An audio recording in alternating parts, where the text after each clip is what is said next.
बहुत समय पहले की बात है। एक विशाल और समृद्ध राज्य में एक राजा राज करता था। उसके पास सब कुछ था, सोना, चांदी, रत्न, हाथी, घोड़े, महल, सेवक और अपार ऐश्वर्य। लेकिन फिर भी वह राजा अंदर से दुखी था। उसे चैन की नींद नहीं आती थी। वह हर समय किसी अजीब चिंता में डूबा रहता। समस्या का हल ढूंढने निकला।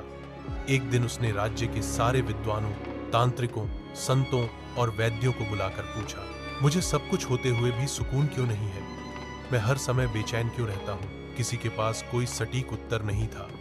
तब एक वृद्ध संत ने कहा, राजन, आपको सच्चा सुख तभी मिलेगा जब आप किसी ऐसे व्यक्ति की कमीज पहनेंगे जो जीवन में पूरी तरह संतुष्ट है।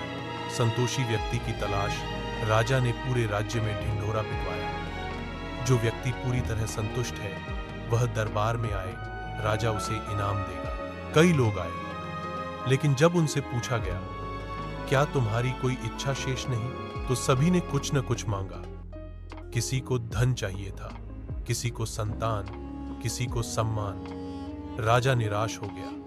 कोई भी पूरी तरह संतुष्ट नहीं था। एक गरीब किसान एक दिन राजा शिकार के लिए जंगल गया। वापसी में रास्ता भटक गया और एक छोटे से खेत में पहुंचा। वहां एक गरीब किसान गीत गुनगुनाता हुआ हल चला रहा था। राजा ने पूछा, तू इतना खुश क्यों है?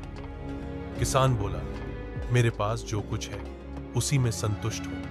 ईश्वर रोज रोटी देता है, परिवार साथ है, मौसम अच्छा है, और क्या चाहिए? राजा की आंखें चमक उठी। उसे वही व्यक्ति मिल गया जिसकी वह तलाश कर रहा था।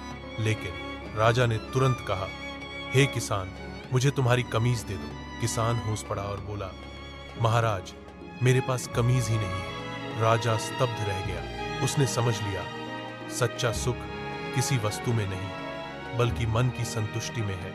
कहानी से सीख, मोरल ऑफ द स्टोरी, सच्चा सुख बाहरी चीजों से नहीं बल्कि मन की संतुष्टि से आता है। जिसे कम में भी संतोष है वही वास्तव में सबसे अमीर है।